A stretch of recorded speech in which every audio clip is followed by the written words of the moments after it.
ఒకటి చాలా important and crucial exercise అండి ఇది. ఇది అంటే కొంచెం టఫ్ గానే అనిపిస్తుంది, కానీ ఈజీగా మనకి ఇంట్యూటివ్ గా వచ్చేస్తాయి. ఒక 2 సార్లు చదువుకుంటే చాలు అనమాట. టైం పడుతుంది, ఇది టైం పెట్టినా పర్వాలేదు, చేద్దాము. ఇది ఎక్సర్సైజ్ ఏమిటంటే లెబంతే పరివర్తనం, అంటే లెబంత ఆ రూపాల్లోకి మార్చటము. లెబంతము అంటే లెప్ అనే ప్రత్యయం అంతంగా కలిగినది లెబంతము. ఉదాహరణానుగుణం లెబంత రూపాన్ని లెక్కంతు. ఒక ఉదాహరణ ఇచ్చాడు, దీన్ని బట్టి లెబంత రూపాలు రాయమన్నాడు. లెబంత రూపాలు దేనికి లెబంత రూపాలు రాయమన్నాడు?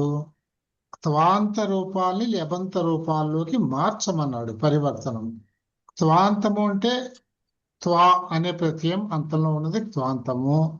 లెబంతము అంటే లెప్ అనే ప్రత్యయం చివరిలో ఉండేది. త్వాంతము అంటే త్వా అనే ప్రత్యయం పెట్టినప్పుడు అది త్వా అని కనిపిస్తుంది. లెప్ అనే ప్రత్యయం పెట్టినప్పుడు యా అని కనిపిస్తుంది. ఇవన్నీ మనం చెప్పుకున్నాం.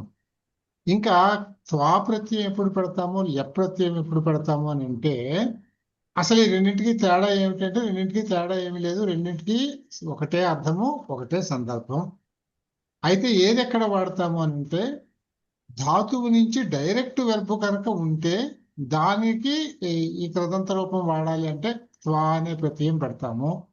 ఒకవేళ ఆ వెర్బ్ కనుక ఆ క్రియారూపం ఒక ఉపసర్గతో కూడి ఉంటే దానిని మనం లెప్ పెడతాం. అప్పుడు త్వా పెట్టకూడదు. ఉపసర్గతో కూడిన క్రియారూపం ఉన్నప్పుడు మనం లెప్ పెడతాం, అంటే యా అని కనిపిస్తుంది. మీరు నాకు క్వశ్చన్ పెట్టారు, లెప్కి ఇదే కదా, మీకు అర్థమైంది కదా. మీరు ఇవాళ వీడియోస్ నేను పోస్ట్ చేశాను, మీరు 2 వీడియోస్ ఒక్కసారి వినండి. అందులో ఇదే నేను 1-2 సార్లు చెప్పాను నేను. ఇంతే తేడా. It is so simple. అంటే ఇప్పుడు గచ్చతి అని ఉందనుకోండి, గత్వా అంటే అక్కడ త్వా అనే ప్రత్యయం పెట్టాం. ఆగచ్చతి అని ఉందనుకోండి, ఇక్కడ ఆంగ్ అనే ఉపసర్గ ఉంది. అంటే ఆగత్య వచ్చినప్పుడు ఆగత్వ అని రాదు, ఆగత్య అని వస్తుంది అనమాట. అంటే లెప్ యా వచ్చింది కనుక. అంటే బేస్ వెర్బ్ ఉన్నప్పుడు త్వా ప్రత్యయం వాడతాము. ఆ వెర్బ్కి ముందు, ఆ క్రియారూపానికి ముందు ఉపసర్గ చేరి ఉంటే దానికి లెప్ అనే ప్రత్యయం పెడతాం. త్వాకి లెప్కి ఏది పెట్టినా అర్థంలో ఏమీ తేడా లేదు. Having done, having read, having eaten అనే అటువంటి పర్ఫెక్ట్ టెన్స్ అర్థం వస్తుంది అనమాట. సో ఇది ఒక్కసారి మీరు పెట్టారని మళ్ళీ నేను రిపీట్ చేశాను దీన్ని. ఇప్పుడు ఇందులో లెబంతే పరివర్తనం అంటే ఇక్కడ చూడండి, బేస్ వెర్బ్కి త్వా ప్రత్యయం పెడితే ఇక్కడ వచ్చే రూపం ఇక్కడ ఉంది. దీనికి ఒక ఉపసర్గ చేరిస్తే అప్పుడు ఏమవుతుంది, ఇది లెబంత రూపం అవుతుంది. అంటే ఇది ఉపసర్గ ఆ అనేది ఉంది, త్వాంత పదం గత్వా అనేది ఉంది. సో ఉపసర్గ చేరినప్పుడు ఈ గత్వా కాస్త ఏమవుతుంది అని అంటే ఆగత్య అని అవుతుంది అనమాట. సో ఈ విధంగా ఈ ఎక్సర్సైజ్ చేయాలి. నిన్న చేసినట్లు దీన్ని కొంచెం మనం కాస్త తరువుగా చేద్దాం. అంటే నాకు ఇది చదవాల్సిన విధానం ఏమిటంటే, ఇవాళ మీరు టైం తీసుకున్నా ఇబ్బంది లేదు, స్లోగా ఆలోచించి చదవచ్చు, తొందరపడక్కర్లేదు దీనికి ఏమి.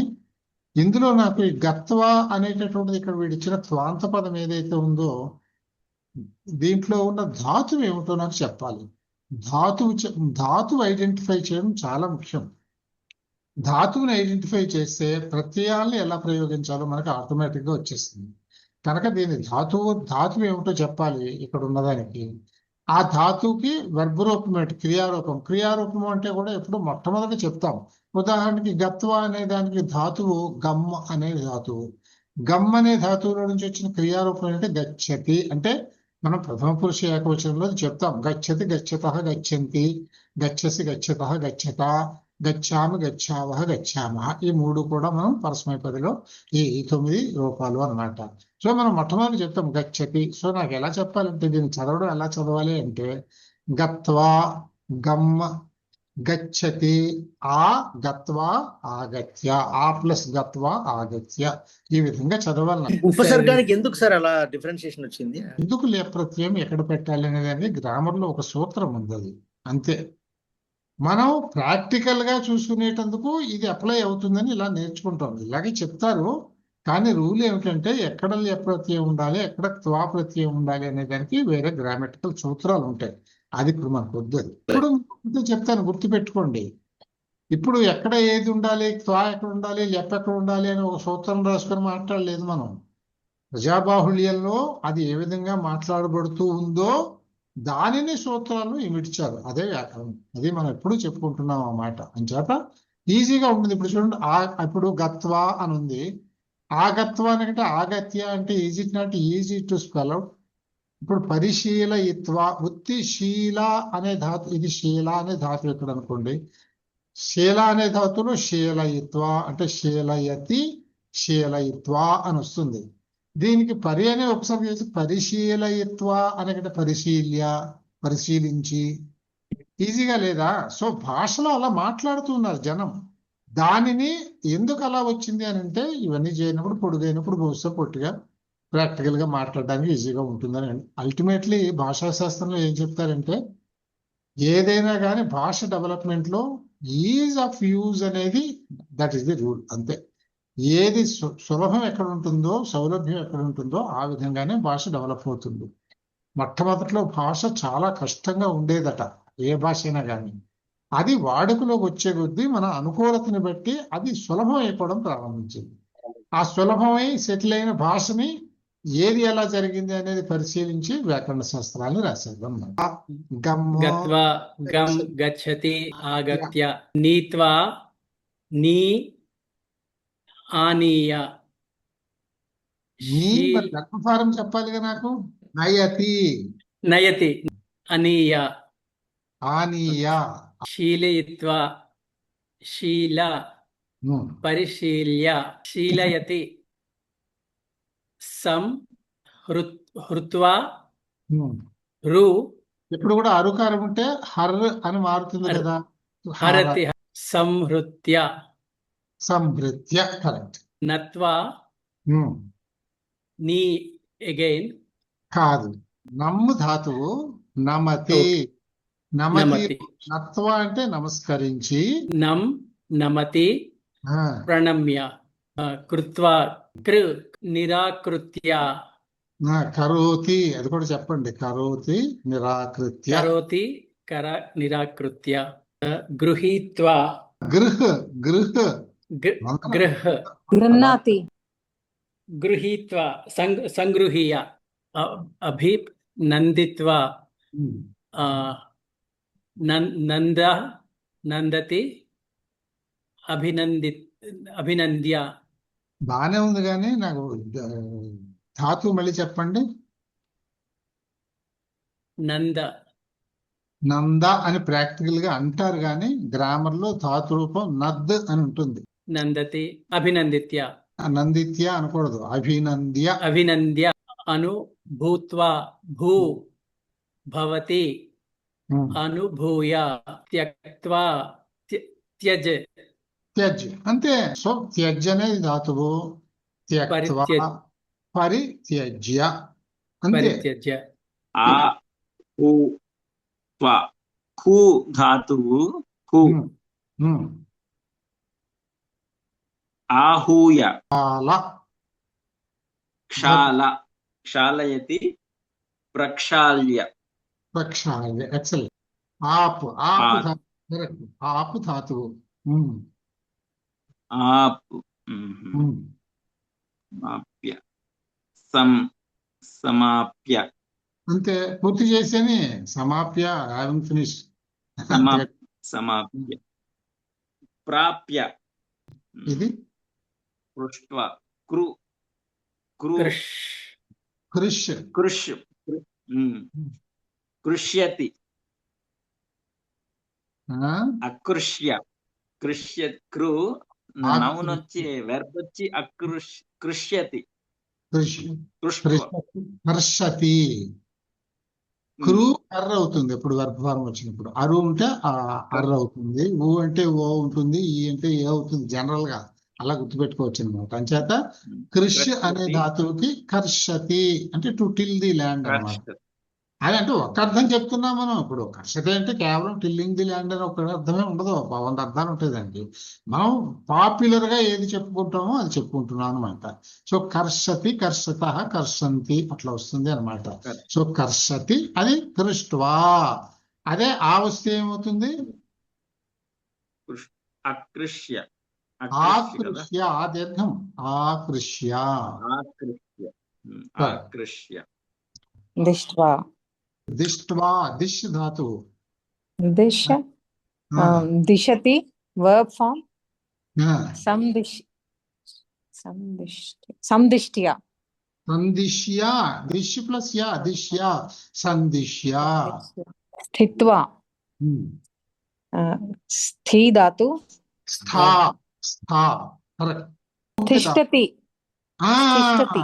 వండర్ఫుల్ తిష్టతి స్థా తిష్టతి ఉత్థాయ విష్ట్వా విష్ ధాతు కరెక్ట్ విశతి వర్బ్ ఫామ్ ఉపవిశ్య విషయ హస్ ధాతు హసతి హసిత్వా ఉపహస్య కరెక్ట్ వేదయతి వేదయిత్వా నివేద్య.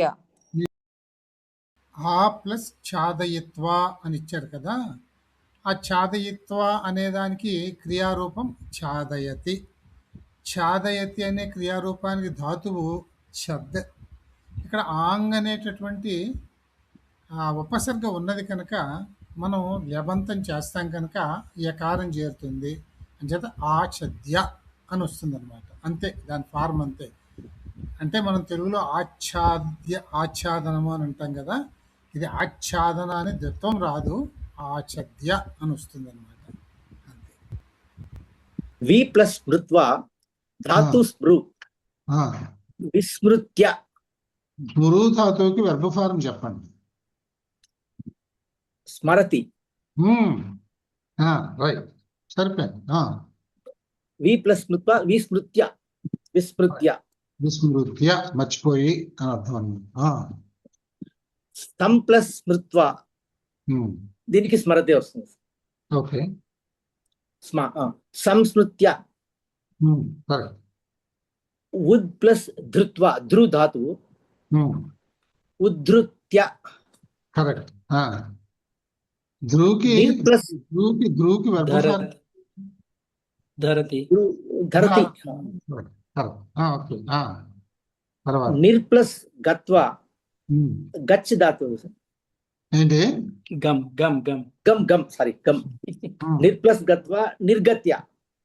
గమ్ ధాతువులో నుంచి వచ్చే వెర్బ్ ఫార్మ్ ఏంటి? గమ్ గమతి. గచ్చతి. గచ్చతి గచ్చతి గచ్చతి. గమ్ ధాతువు గచ్చతి క్రియారూపం. గచ్చతి. గత్వా నిర్వస్తే ఏమవుతుంది? నిర్గత్వ. నిర్గత్య. నిర్గత్య. నిర్గత్య. గత్య లేప కదా, యా వస్తుంది అనమాట. నిర్గత్య. అలాగే ప్రతి ప్లస్ గత్వ ప్రతిగత్య. అంతే. గమ్ ధాతువు. పరి ప్లస్ గణయిత్వ గణ ధాతు. పరిగణిత్య. పరిగణిత్య. ఇప్పుడు మీరు ఒకటే గుర్తుపెట్టుకోండి, గణ ధాతువు అని చెప్పారు కదా. ఇప్పుడు ఇత్వా వచ్చింది అని అంటే అక్కడ త్వా ప్రత్యయం కనుక ఇత్వా చేరి గణ ఇత్వా అయింది. ఇప్పుడు ఇత్వా పోతుంది, గణ ప్లస్ యా. పరిగణ్య. పరిగణ్య. పరిగణ్య. ఎక్సలెంట్. సం ప్లస్ ఆప్వ ఆమ్ ధాతు తెలియడం లేదు. ఆప్ ధాతువు. ఆప్ సమాప్య. ఆప్కి సమాప్య కరెక్టే. ఆప్కి వెర్బ్ ఫార్మ్ ఇందాక చెప్పుకుందే, అందుకనే మళ్ళీ ఒకసారి చెప్తే అలవాటు అవుతుంది. ఆప్నోతి ఆప్నుతః. ఆప్నోతి. ఆప్నోతి. ఎస్ సార్, ఆప్నోతి. ఓకే, తర్వాత ఉప ప్లస్ కృత్వ కృ ధాతువు ఉపకృత్య. మీరు నాకు క్రియారూపం చెప్పాలి. కరోతి. ఉపకృత్య. కరెక్ట్. ఓకే. పరి ప్లస్ వేషయిత్వ వేష ధాతువు పరివేశ్య. పరి ప్లస్ వేషయిత్వ అని ఇచ్చాడు కదా, వేషయిత్వాకి వేషయతి అనేది క్రియారూపం అనుకుంటే ధాతు విష్ అవుతుంది. అయితే నిజంతం చేస్తే వేష్ అని కూడా చెప్పచ్చును. పరివేష్. దీనికి లెబంతం చేస్తే పరివేష్ట్య అని వస్తుంది, పరివేష్య కాదు. ఇది ఒక ప్రత్యేకమైనటువంటి రూపం, దానికి కొన్ని సూత్రాలు ఉంటాయి అన్నమాట. సం ప్లస్ ప్రేషయిత్వా ఉమ్, ప్రేష ఉమ్, సంప్రేష్య వి ప్లస్ ఉమ్, లిఖిత్వా. ఉమ్. లిఖిత్వాలో లిక్ అనేది ధాతువు. వి ప్లస్ లిక్ విలిఖ్య. విలిఖ్య. ఉద్ లిఖతి ప్లస్ అనేది క్రియారూపం. లిక్ కరెక్ట్. లిఖతి విలిఖ్య కరెక్ట్. ఉద్ ప్లస్ నీత్వాలో నీ అనేది ధాతువు.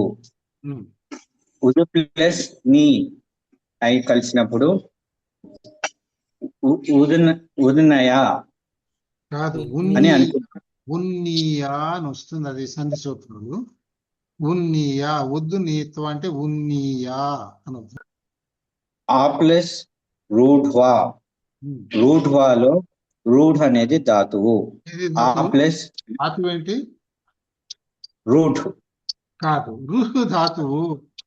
రుహ్. రుహ్ ధాతువు. ఆ. రుహ్ ధాతువు. ఆ ప్లస్ రుహ్ ఆరుహ్య. ఆరుహ్య. ఆరుహ్య. రుహ్ అంటే ఏమిటి? ఎక్కడో. ఆరుహ్య అంటే ఎక్కడో అనమాట. హ్యావింగ్ క్లైంబ్డ్ అని అర్థం. ఆరుహ్య కరెక్ట్. నిర్ ప్లస్ దిష్ట్వాలో దిశ్ ధాతువు. నిర్ ప్లస్ దిశ్ నిర్దిశ్య. ఏం చెప్పారు? దిష్ట్వాలో దృశ్య ధాతువు. కాదు, దిశ్. దిశ్. దిశ ధాతువు. దిశ్ నిర్ ధాతు. ప్లస్ దిశతి అనేది క్రియారూపం. దిశతి అంటే అది. దిశతికి త్వాంతం దిష్ట్వా. నిర్దిష్ట్వా బికమ్స్ నిర్దిశ్య. వి ప్లస్ చార ఇత్వాలో చార ధాతువు. వి ప్లస్ చార విచార్య. విచార్య ఆలోచించేది. కరెక్ట్. బాగుంది. క్రియాపదం చారయతి.